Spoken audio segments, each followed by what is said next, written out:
Well, good morning and happy Tuesday. Welcome to the Rick Helps Real Estate Show. And hey, thank you for smashing the living daylights out of that like button yesterday. Wow, I got 54 likes. That's fun stuff. We're going to get some rain today. Finally, thankfully, our dew point is 54. That's what they used to measure and said if you have 3 days of a dew point over 50, then you officially enter the monsoon season. Now they just assign a calendar date to it, which I'll never understand. But I'm not a weatherman, so I'm glad to see the rain's coming. We've got some really big fires out there, and I think today could really help. They're saying we could get some thunderstorms and dust storms down here in the valley today, so when this video's over, I want you to run out and take that umbrella that you have in the backyard and fold it up, or you're going to find it in your neighbor's yard later this afternoon. If you haven't been through a dust storm or a haboob in Phoenix, you haven't lived. It is wild times. We have 5,848 homes on the market today. That's about 400 more than last Monday. 4,078 came on the market the past 70 days with 3,784 go under contract. I'm going to show you what that looks like on the 7-day moving average here. You can see that the homes under contract kind of slightly took a tip up, and new listings kind of came down slightly. That is a typical Monday because Monday is when the MLS gets updated from the sales that went under contract on Sunday. So nothing, the trend really hasn't changed. So what you see is what you see. We're going to look today, we're going to kind of dive in a little bit and take a look at what we're seeing trend-wise, because there's a lot of conversations going on now. You know, has the market peaked? Are we coming down now? So let's look at any indications of that and kind of try to guess the velocity. But I want to make sure and state that, you know, homes are not stock. So you're not trying to find the top, not trying to find the bottom. For home sellers, you'd like to sell near the top so that you can get top dollar for your home, and you still want to find something else. So for home buyers, what we really want to see is a balanced market so that you don't have to eat up all of your money with things like appraisal gaps.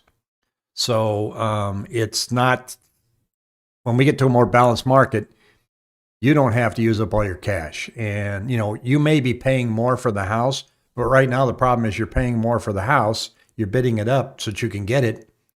And then you have to write in this appraisal language where if it doesn't appraise your offer price, you got to cough up more cash. That really needs to go away. And people are waiving inspections. That'll start showing up in a more balanced market. So what's the first thing that we should look at? Because people are saying that, you know, we got a foreclosure wave coming and there's a lot of delinquency. So here's the actual chart on single family serious delinquency rates, 90 plus days in foreclosure. And you can see that we're trending down to around 2%. Now at the peak, when things were really bad, when we had the big crash in 2008, you can see that we were well over 5% on Freddie Mac, Fannie Mae, and 4% on Freddie Mac. And the blue lines here represent a recession. So, you know, after a recession, homes hit the market. We've had a small recession here. And you can see that here's kind of the historical average. These are the years here, 98, 99. These are all January numbers. And so you can see that a little less than 1% is normal, and we're around 2% now. To me, that isn't a glaring number that says that we are going to have a wave of foreclosures, that it's just not in the cards. If I look at, let's see, here's another article that I wanted to show you too. And this one is, let me get there. This is the housing bubble blog that I've been kind of following along. So it's an interesting one. He's been predicting a housing bubble for several years. He could be right. I'm not bashing the guy. Everybody's looking at numbers, but from Housing Wire, Ginnie Mae is set to introduce a new 40-year mortgage term for issuers. Only loans greater than 361 months and less than or equal to 480 months will be accepted. So basically what they're saying is that when you're in forbearance and you're coming out, one of your options is going to be to redraw the note into a 40-year mortgage. This does not mean that there's a new product out there that you can get in purchasing your next home. you can't get a 40-year mortgage. They may show up. That question came up yesterday. Hard to tell, but right now they're introducing it as a way to get out of forbearance so that you don't go into foreclosure. So it's important that Ginnie Mae issuers have secondary market liquidity for options that our agency partners determine are appropriate for supporting homeowners in distress. Now, speaking of being in distress, the governor of Washington State has imposed a moratorium on evictions, but on July 1st, they will begin to fade away. But I think they extended it. And this poor guy, this guy named Kelly, says he's endured the most grueling and dispiriting stretch of his career. He's a property manager. Not only has it been extremely difficult managing in a situation where I can't enforce contracts, I've been down about 30% on my rental income, which has really had a really dramatic effect on my business. After Inslee, this is the governor, revealed plans to again extend the moratorium last week, Kelly said he was reaching a breaking point. For the first time in my career as a landlord, Kelly said, I'm looking at future thinking, things continue like they are. I'm not sure I'm going to continue doing this. So that's kind of like a mom and pop landlord right there, and they're being stretched. Their resources are being stretched.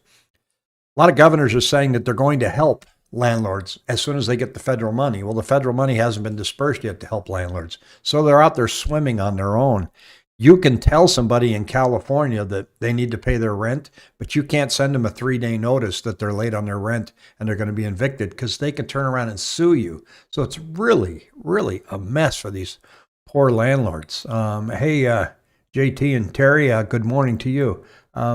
So let's take a look at the Cromford report and see where we're sitting at today.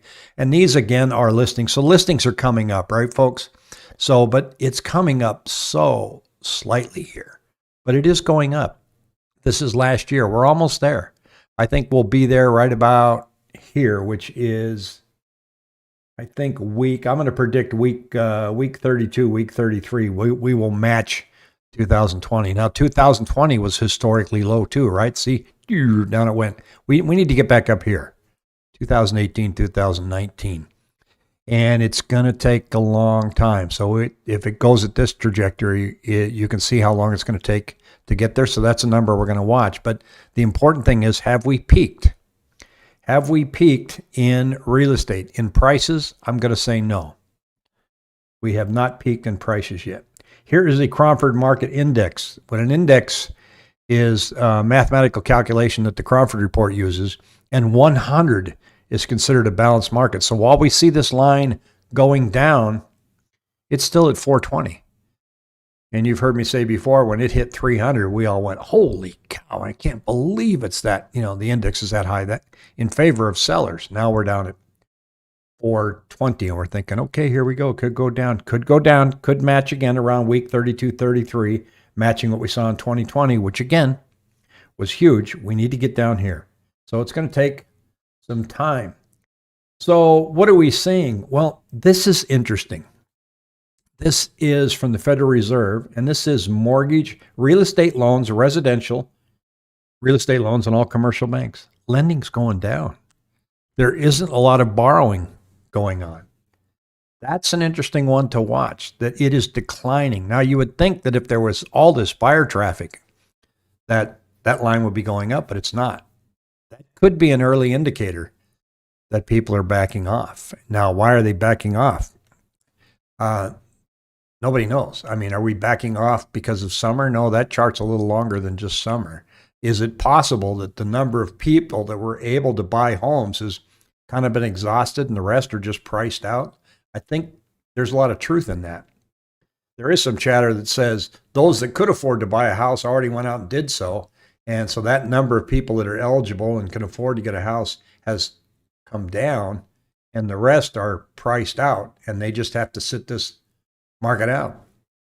But I don't know. So we're going to have to watch these numbers. But that's a key indicator that if mortgage lending is declining down slightly, then you don't expect much of an increase next month.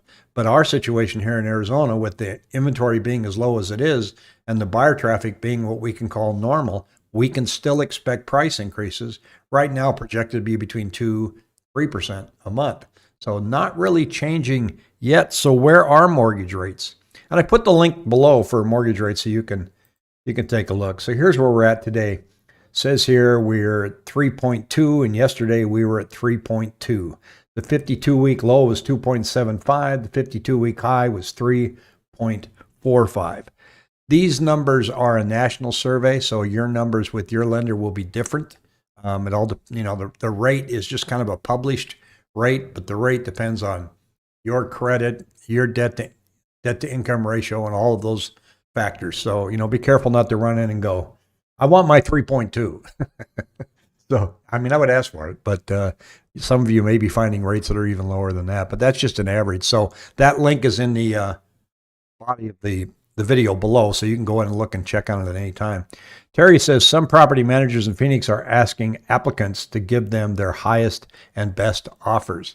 That's got to be the beginning of the end, don't you think, Terry? You're renting and you're going to say, are we now going to be bidding on rent prices? I'm not paying $1,400. I'll tell you what, I'll give you $1,500. Ouch. I hope that doesn't happen. That just sounds terrible. So the challenge with the market right now is, and I've repeated it often, is simply the amount of money that you have to come up with when you get that offer accepted. So let's say I've got a $400,000 house and I bid $415,000. Well, now, in order to get that offer accepted, I have to put in appraisal gap language that says, if it doesn't appraise for $415,000, I'll make up the difference. And then for 3 weeks, you're just holding your breath, waiting for that appraisal number to come in. Sometimes it comes in at $415,000 and you're fine, but you have to set aside that $15,000 in case you need to pull the trigger on it. Because if the house only appraises for $400,000, you offered $415,000, the only way you're going to get it is pony up that extra $15K.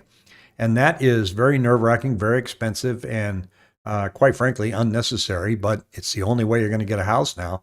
And the average in that $400,000 price range now in the Phoenix market is people are bidding up on an average of $20,000. So there's a lot of that going on out there. Now there's a lot of overpricing going on by current homeowners that are just shooting to the moon. I showed the example yesterday, a $600,000 home.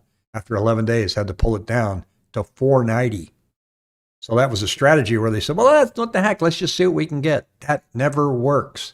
That may continue to go on for a while here, because as people hear what their neighbors are getting for their house, they get optimistic and say, let's go. But if you're following the numbers like you are here, you know that's not going to work. And you know that the market's starting to soften ever so slightly. So now's not the time to shoot for the moon.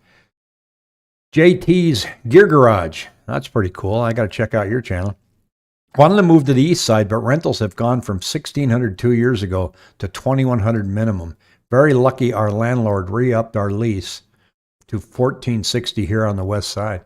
Yeah, that story is repeated often all over the valley. Rent is just absolutely nuts.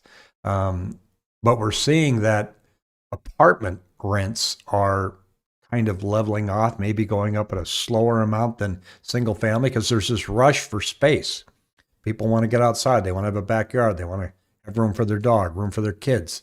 And everybody's trying to get the same product, that 3-bedroom, 2-bath home, and they want to rent it. And you can't find anything for under $2,400 here in Phoenix. It's just absolutely brutal. Only $1,460 I meant.